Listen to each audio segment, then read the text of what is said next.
Welcome back to our cinematic storytelling program. Today, let's close our eyes and let the winds of the Wild West guide us. In 1960, the film The Magnificent Seven premiered and immediately created a box office fever, becoming a profound cultural phenomenon in the hearts of global audiences. With the story of seven solitary cowboys joining forces to protect a small village from brutal bandits, the work was not only a brilliant commercial success, but also became a standard for the Western genre, remaining an unforgettable memory for an entire generation. But behind those classic characters, those heroes on horseback, were actors with very distinct fates. More than 60 years have passed and time has etched different marks upon their lives. Some continued to shine brilliantly, becoming immortal icons.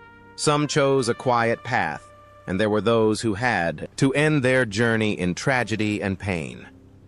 Today, let's look back at the tumultuous journeys of the cast that created the soul of the Magnificent Seven. Eli Wallach as Calvera. In The Magnificent Seven. If the protagonists were brave heroes, then the bandit leader Calvera was the perfect opposing pole, one of the most memorable villains in the history of Western cinema. With an arrogant smile and cold eyes that sometimes flashed with a cruel sense of humor, Calvera left an indelible impression. The acting of Eli Wallach at that time, at the age of 45, excellently demonstrated the complexity of a bandit chieftain, ruthless, yet somehow very worldly, very human. He turned Calvera not just into a target for the gunmen to shoot at, but into a character with psychological depth, creating weight for the entire story. Few people know that before transforming into that dusty bandit, Eli Wallach was one of the most well-trained and meticulously educated actors of his time. He studied at the drama workshop with Erwin Piscator and was a founding member of the prestigious Actors Studio, where he honed his acting skills, using the famous method acting technique alongside legendary names like Marlon Brando and Montgomery Clift. Interestingly, Marilyn Monroe, then a young, aspiring actress, was the first to befriend Wallach. Their friendship was so close that Monroe often babysat for his children. Wallach's film career began controversially with the 1956 film Baby Doll, but that only affirmed his talent for not shying away from challenges after the resounding success of The Magnificent Seven. Eli Wallach's career did not stall, but continued to flourish. He became a chameleon of the silver screen, appearing in a series of classic works, most notably as Tuco in The Good, the Bad, and the Ugly.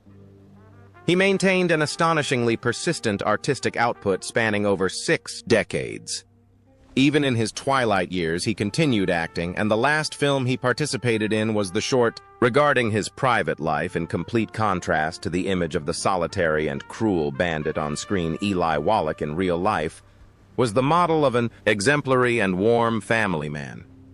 He had a blissful marriage lasting 66 years with actress Ann Jackson, his partner in life and art, who walked with him through all the ups and downs. They had 3 children together and built a peaceful home amidst the scandals of Hollywood.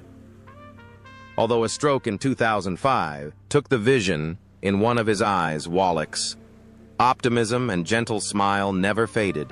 He lived, contributed, and enjoyed joy with his family, becoming a deeply respected, towering figure in the film industry, proof that the aura of fame and family happiness can indeed go hand in hand.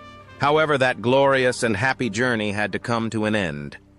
On June 24, 2014, Eli Wallach took his last breath, passing away at the age of 98. He departed peacefully, leaving a large void in the hearts of fans and colleagues. The legacy he left behind is not only classic villainous roles, but also the story of a true artistic life and an eternal love. Steve McQueen as Vin Tanner. In The Magnificent Seven, the character Vin Tanner appears as the right-hand man to the leader, Chris, a drifting gunman with skilled sniping abilities and a calmness that borders on coldness. With a half-smile full of nonchalance and resolute deep blue eyes, Vin Tanner became a symbol of rugged masculinity. Steve McQueen's acting at that time, at the age of 30, authentically and compellingly portrayed the aura of a drifter, a silent hero who didn't need many words to assert his status. He didn't need to force his acting, for rebellion and grit seemed to flow naturally in his veins. Steve McQueen's career after this film exploded, elevating him to the status of a global superstar dubbed the King of Cool. Leveraging the launchpad of Vin Tanner, McQueen continued to conquer audiences with a series of blockbusters like The Great Escape, Bullet Papillon, and The Towering Inferno. His minimalist acting style, focusing on action and charisma, redefined the Hollywood action hero archetype throughout the 60s and 70s. He was the highest-paid actor in the world at that time, a symbol of freedom and resistance. However, behind that brilliant aura was a soul always in turmoil. McQueen's real life was as intense as his roles. Coming from a turbulent childhood, having been in reform school and joined the Marines, McQueen always carried within him an untamable wildness. He had a passion for speed, loved racing, and often performed his own stunts. The 1971 film Le Mans is a testament to this burning passion, even though it received mixed reviews. Regarding life and marriage, Steve McQueen was a complex man with a wandering heart. He went through many romances and 3 marriages, the most tumultuous being his love affair with actress Ally McGraw, whom he met on the set of The Getaway. Their relationship was passionate but also stormy, reflecting McQueen's erratic and intense personality. Although a top star, he always kept his distance from the fake glitz of Hollywood, preferring to hide behind sunglasses and the roar of high-displacement engines. In the final years of his life, he found some peace with his third wife, Barbara Minty, and gradually retreated into seclusion, staying away from the limelight to face increasingly serious health issues. It is worth reflecting on the contrast between the invincible Vin Tanner on screen, who always escaped death by a hair's breadth, and the real-life Steve McQueen, who had to fight a solitary life-and-death battle with illness. However, that proud journey had to stop abruptly and tragically. On November 7, 1980, Steve McQueen passed away at the age of 50 in Mexico due to a heart attack following surgery to remove a cancerous tumor. He had fought against vicious pleural mesothelioma, a consequence of asbestos exposure in the past. With all the bravery of a racer, even seeking out painful alternative treatments, his departure at such a young age left infinite regret. But the name Steve McQueen remains a legend of grit and courage.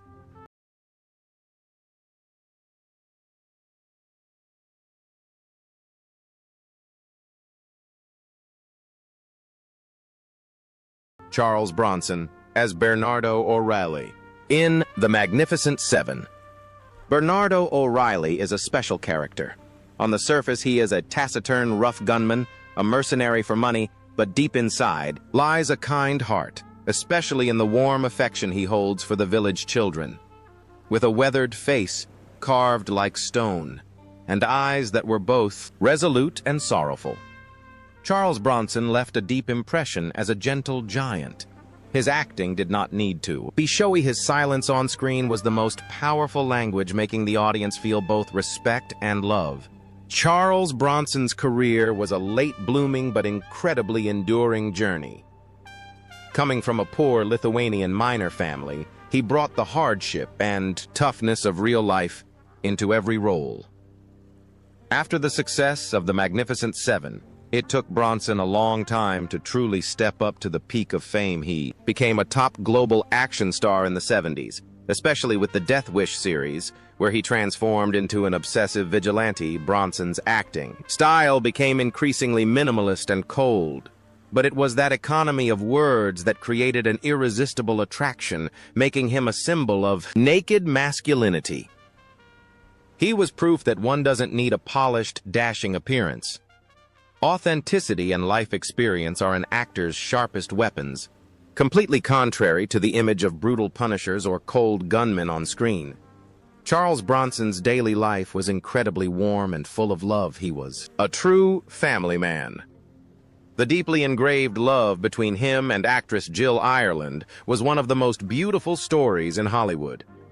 They were not only Husband and wife, but also compatible co-stars in 15 films. Jill Ireland's death from cancer in 1990 dealt a fatal blow to Bronson's spirit, causing the Man of Steel to collapse. In the years that followed, he lived quietly and withdrew, carrying the pain of a loss that could not be soothed. This created a strange connection with the role of Bernardo O'Reilly, a lonely man who found the meaning of life through pure love. But in real life, Bronson was the one who had to endure loneliness when his most beloved departed the world. However, the journey of that rough man also came to an end.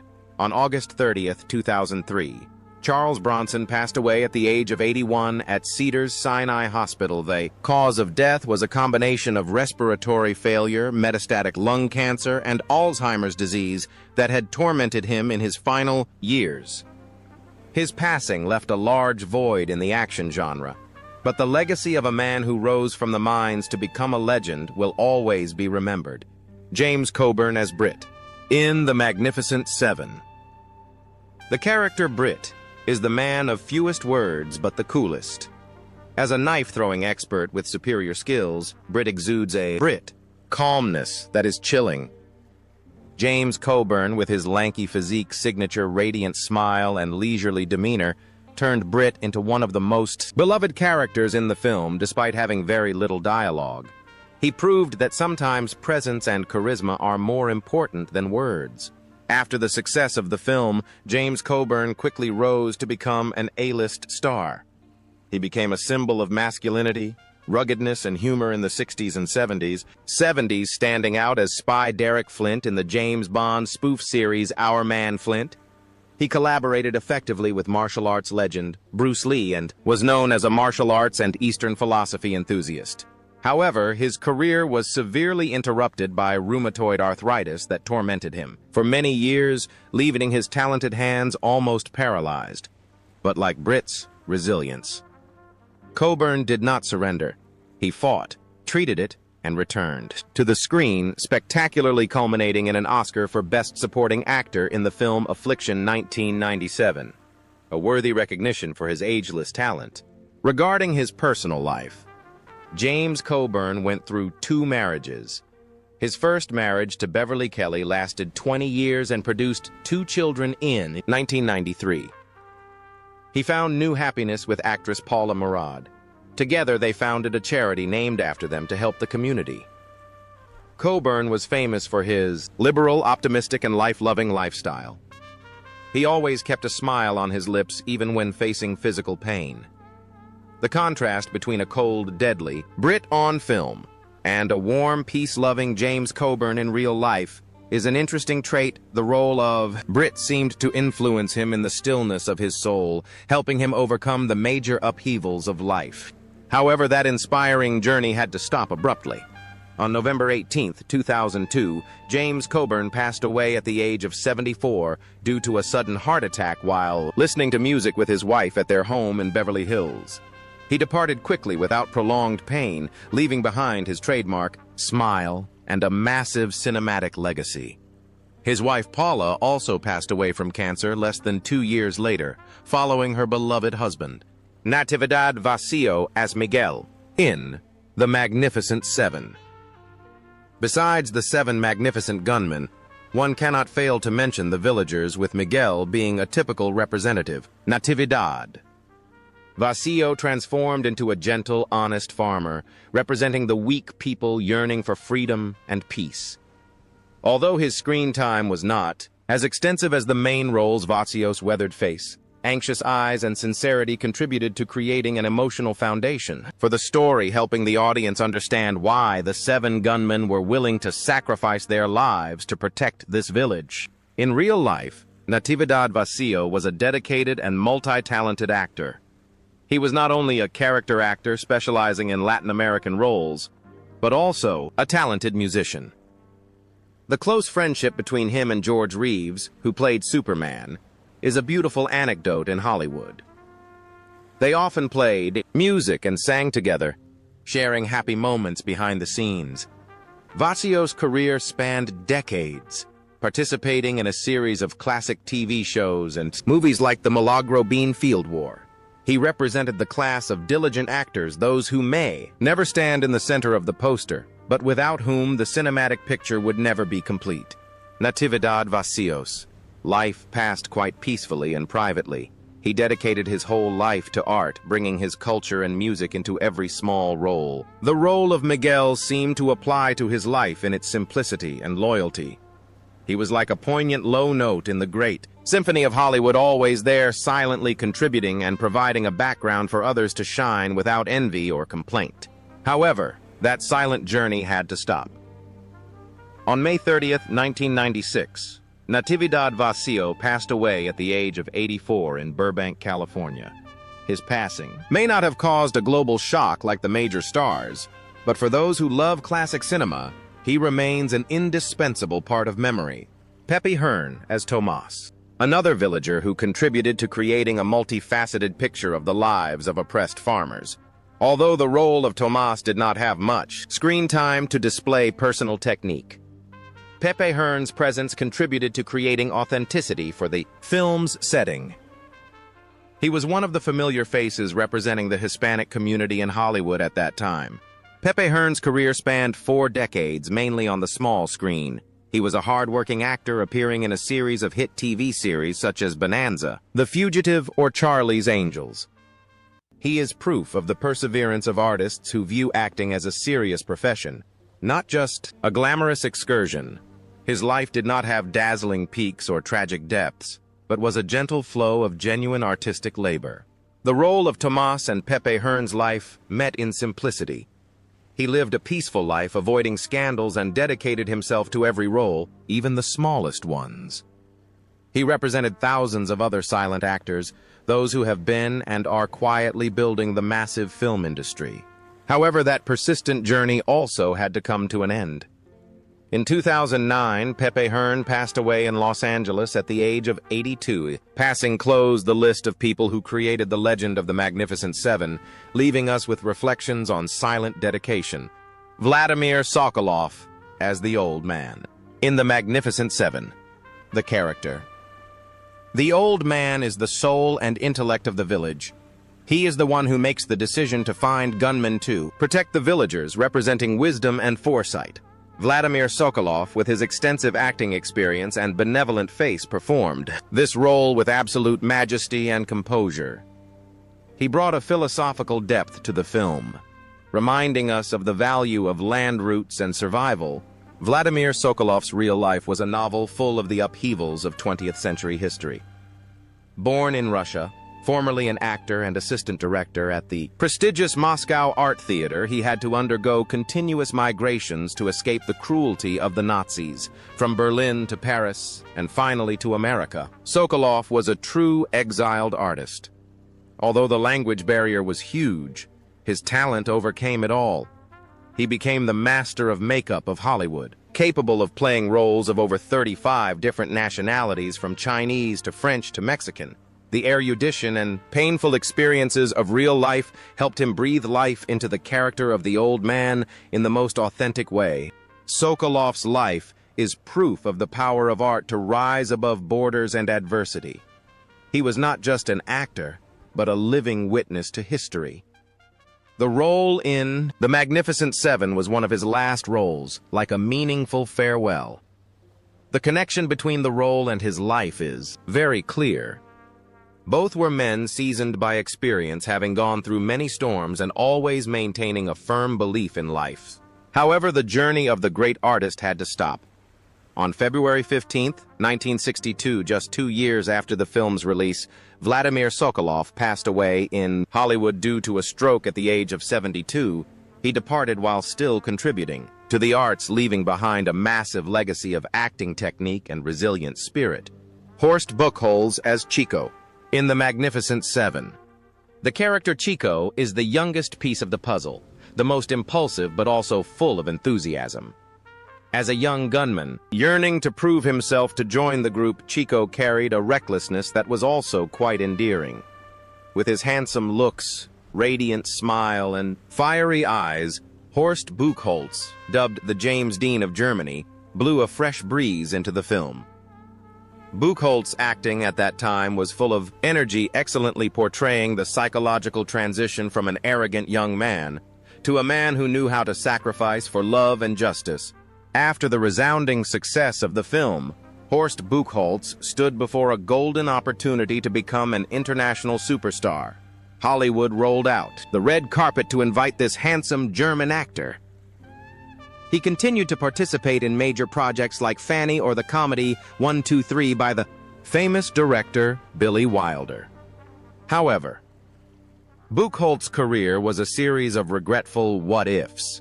He missed out on iconic roles like Tony in West Side Story or Sharif Ali in Lawrence of Arabia due to a busy schedule, roles that subsequently propelled his colleagues to the pinnacle of fame. Although he continued to work persistently in the arts in Europe and held a solid position in the hearts of audiences in his native Germany. The name Horst Buchholz in Hollywood gradually faded into oblivion compared to his co-stars in The Magnificent Seven. Regarding his personal life, Horst Buchholz had a long-lasting marriage with French actress Miriam Bru. They married in 1958 and had 2 children, Christopher and Beatrice. Although the marriage was stable on paper, they chose a lifestyle separated by geography.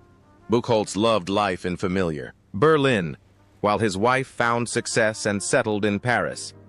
His life did not have too many loud scandals in the tabloids. He chose to live quietly, dedicating himself to the German stage and cinema. There is an interesting connection between the role of Chico and his life. If on film Chico was willing to give up a wandering life to stay in the village for love, then in real life Buchholz also somewhat gave up the glittering aura of Hollywood to return to his roots, to the place where he felt he belonged.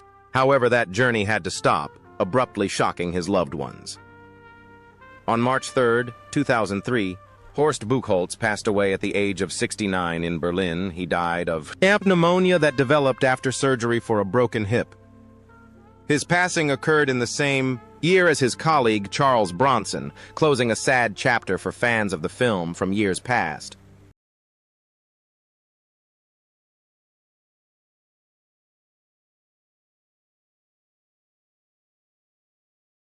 Brad Dexter as Harry Luck in The Magnificent Seven. Harry Luck is the most practical character in the group. He joins the fight not for high ideals, but because he believes there is hidden gold in this village. Brad Dexter, with his burly appearance and worldly face, performed very well in the role of a gunman greedy for material things who ultimately sacrificed himself for his comrades. Although this role is often judged as more overshadowed compared to the other 6, Brad Dexter remains an indispensable piece representing the transformation of human conscience.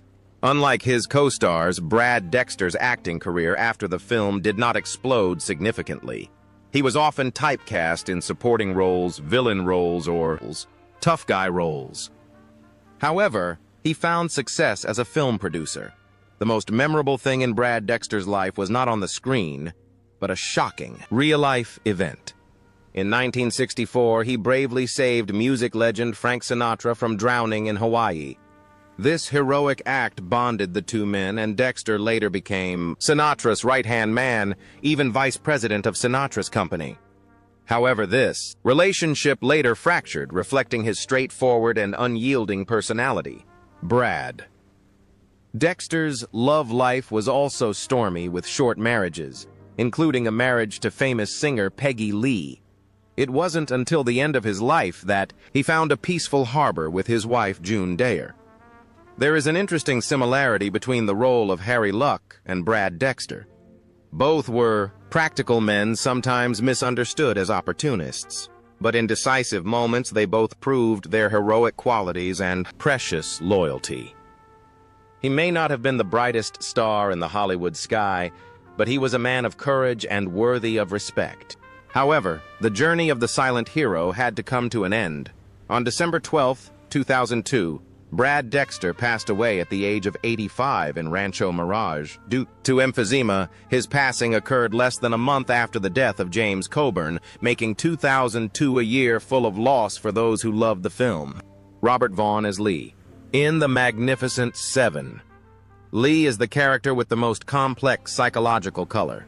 He is a dashing gunman dressed impeccably but haunted by the ghosts of the past and the fear of losing his ability to fight. Robert Vaughn, with his elegant appearance and deep eyes containing many secrets, successfully portrayed the image of a wounded warrior. His subtle acting depicted the character's internal conflict, from a cold exterior to weakness, and finally to a moment of regaining courage that was tragically heroic. Unlike the image of a dusty Western gunman in real life, Robert Vaughn was a true Hollywood intellectual. He held a Ph.D. in communications, a rarity among actors at that time. After the Magnificent Seven, Vaughn's career flourished brilliantly, especially in television. He became a pop culture icon, with the role of spy Napoleon Solo in the hit series The Man from U.N.C.L.E. His career lasted and persisted until the 2000s with roles in The A-Team, Hustle, or Coronation Street.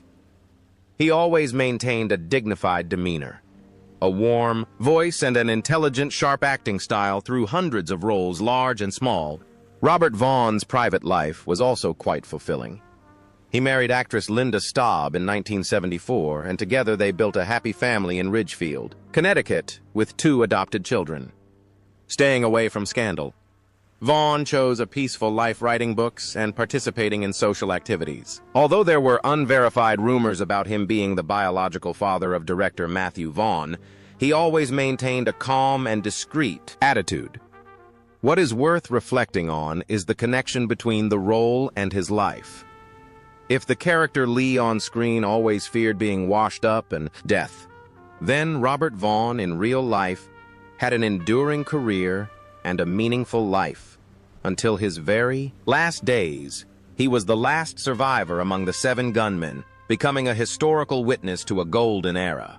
However, the laws of nature spare no one. On November 11, 2016, Robert Vaughn passed away at his home at the age of 83 after a year-long battle with acute leukemia. He departed just 11 days before his 84th birthday, completely closing the era of the Magnificent Seven. His passing marked the end of a legend, but his elegance and talent will remain forever.